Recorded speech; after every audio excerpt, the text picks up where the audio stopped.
नमस्कार दोस्तों, आज हम बात करने वाले हैं जैक स्नाइडर्स जस्टिस लीग के बारे में कि इस फिल्म में स्टेपनवुल्फ का अर्थ को इन्वेड करने का असली रीजन क्या था और क्यों उसने डार्कसाइड को धोखा दिया था, जिसका जिक्र हमने इस फिल्म में डीसार्ड और स्टेपनवुल्फ के सीन के दौरान सुना था। तो चलिए करते हैं इस बारे में डिटेल में बात। इस वीडियो को शुरू करने से पहले आप इस चैनल को सब्सक्राइब करना ना भूलें, साथ ही साथ बेल आइकन को भी दबाएं ताकि कोई भी अपडेट मिस ना हो। अगर हम बात करें स्टेपनवुल्फ के पास्ट के बारे में तो आप में से बहुत से फैंस जानते होंगे कि स्टेपनवुल्फ न्यू गॉड्स में से एक है जो एपोकलिप्स प्लेनेट से है। स्टेपनवुल्फ हीग्रा का यंगर ब्रदर है और हीग्रा युगा खान की वाइफ है जिनका बेटा अक्सस है यानी डार्कसाइड, और इस हिसाब से स्टेपनवुल्फ रिलेशन में डार्कसाइड का मामा या अंकल है। डार्कसाइड का फादर युगा खान एपोकलिप्स का रूलर था और स्टेपनवुल्फ हमेशा उसी के साथ रहता था, लेकिन अक्सस अपने फादर युगा खान से एपोकलिप्स की सत्ता को हथियाने के लिए उससे बैटल करता है और उसे मार देता है। इन सब के बाद स्टेपनवुल्फ डार्कसाइड के लिए काम करने लगता है क्योंकि अब डार्कसाइड ही एपोकलिप्स का रूलर बन चुका था। स्टेपनवुल्फ डार्कसाइड की एलीट आर्मी का मेंबर भी है जिसमें अमेजिंग ग्रेस, डीसार्ड,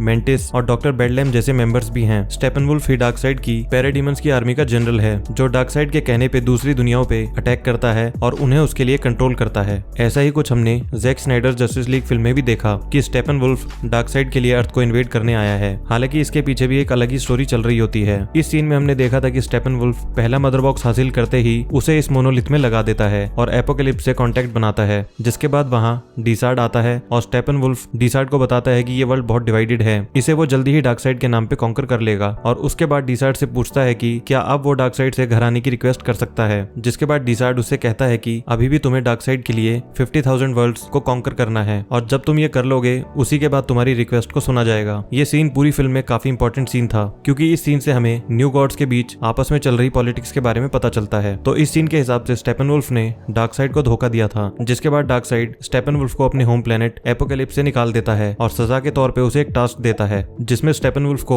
डार्कसाइड के नाम पे 1,50,000 वर्ल्ड्स को कॉन्कर करना था और जब तक वो ऐसा नहीं कर लेता तब तक वो वापस अपने होम प्लेनेट एपोकलिप्स पे नहीं जा सकता। जिसमें से स्टेपनवुल्फ ने 100,000 वर्ल्ड्स को कॉन्कर कर लिया था, लेकिन अभी भी उसे एपोकलिप्स पे जाने के लिए 50,000 वर्ल्ड्स को जीतना ही पड़ेगा। इस सीन में डीसार्ड स्टेपनवुल्फ से ये भी कहता है कि अगर तुम चाहते तो यहाँ एपोकलिप्स पे डार्कसाइड के साथ हो सकते थे, लेकिन तुमने अपने सेल्फ प्राइड के चलते अपनी खुद की फैमिली को धोखा दिया और इसीलिए तुम्हारी ऐसी हालत हुई है। जैसा कि मैंने इस वीडियो की शुरुआत में बताया कि असल में कॉमिक्स में अक्सस अपने फादर युगा खान से एपोकलिप्स की सत्ता पाने के लिए बैटल करता है और उसे मार देता है, और क्योंकि स्टेपनवुल्फ युगा खान के साथ ही रहता था तो स्टेपनवुल्फ भी बाकी न्यू गॉड्स के साथ मिलके अक्सस से बैटल करता है। हालांकि अक्सस उन सभी को हरा देता है, जिसके बाद वो एपोकलिप्स का लॉर्ड बन जाता है और अपना नाम डार्कसाइड रख लेता है। तो हो सकता है ऐसा ही कुछ हमें इस यूनिवर्स में भी देखने को मिलने वाला था। हालांकि हमने इस सीन में ये भी देखा कि स्टेपनवुल्फ अपनी गलती मान लेता है और उन सभी को मार डालता है जिन्होंने डार्कसाइड के खिलाफ आवाज उठाई थी, लेकिन अपने इस धोखे की वजह से डार्कसाइड ने उसे एपोकलिप्स से निकाल दिया था। वो काफी टाइम से अपने घर नहीं गया था और इसीलिए हमने इस फिल्म में देखा था कि वो बस जल्दी से जल्दी सभी मदर बॉक्सेस को कलेक्ट करके यूनिटी क्रिएट करना चाहता था क्योंकि उसके पास सिर्फ यही एक रास्ता था अपने होम प्लेनेट पे वापस जाने का।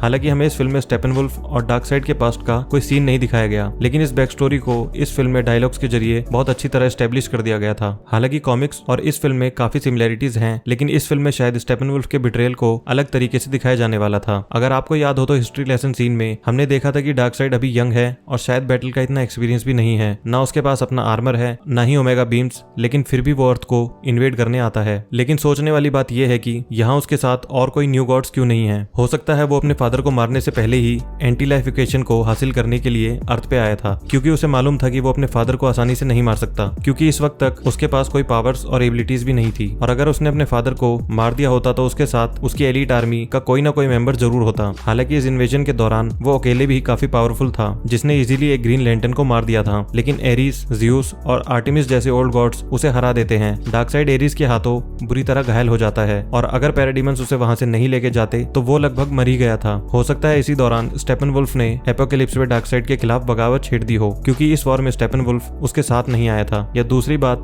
स्टेपनवुल्फ को ऐसा लगा हो कि डार्कसाइड अब मर चुका है तो उसे एपोकलिप्स की सत्ता को ले लेना चाहिए। तो ये था असली रीजन स्टेपनवुल्फ का अर्थ को इन्वेड करने का और डार्कसाइड को धोखा देने का। हालांकि डार्कसाइड, स्टेपनवुल्फ और डीसार्ड में से किसी को भी नहीं मालूम था कि एंटी लाइफ इक्वेशन अर्थ पे ही मौजूद है। स्टेपनवुल्फ को यहाँ आने के बाद ही पता चलता है, जिसकी जानकारी वो डीसार्ड को देता है, जिसके बाद वो डार्कसाइड को बताता है क्योंकि बहुत से लोगों का कहना था कि जब डार्कसाइड को पहले से ही पता था कि एंटी लाइफ इक्वेशन अर्थ पे मौजूद है तो क्यों उसने दोबारा यहाँ अटैक नहीं किया। लेकिन इस बात को ऐसे समझिए, जब डार्कसाइड ने हजारों साल पहले अर्थ पे अटैक किया था तब उसे भी यहाँ आने के बाद ही पता चला था कि एंटी लाइफ इक्वेशन अर्थ पे ही है, जिसके बाद वो बुरी तरह घायल हो गया था और उस इन्वेजन से लेकर स्टेपनवुल्फ के इन्वेजन तक काफी टाइम बीत चुका था। हो सकता है इस वक्त तक डार्कसाइड के उस वक्त के सभी साथी जो इस इन्वेजन में आए थे वो मर चुके थे या उन्हें मार दिया गया था, और एपोकैलिप्स पे भी डार्कसाइड को अपनी सत्ता हासिल करने में टाइम लग गया होगा। तो हो सकता है डार्कसाइड को ये याद ही ना हो कि उसे कौन से प्लेनेट पे एंटी लाइफ इक्वेशन मिली थी। तो इस वीडियो में इतना ही। अगर आपको ये वीडियो पसंद आई हो तो लाइक और शेयर करना ना भूलें और चैनल को सब्सक्राइब। Thank you.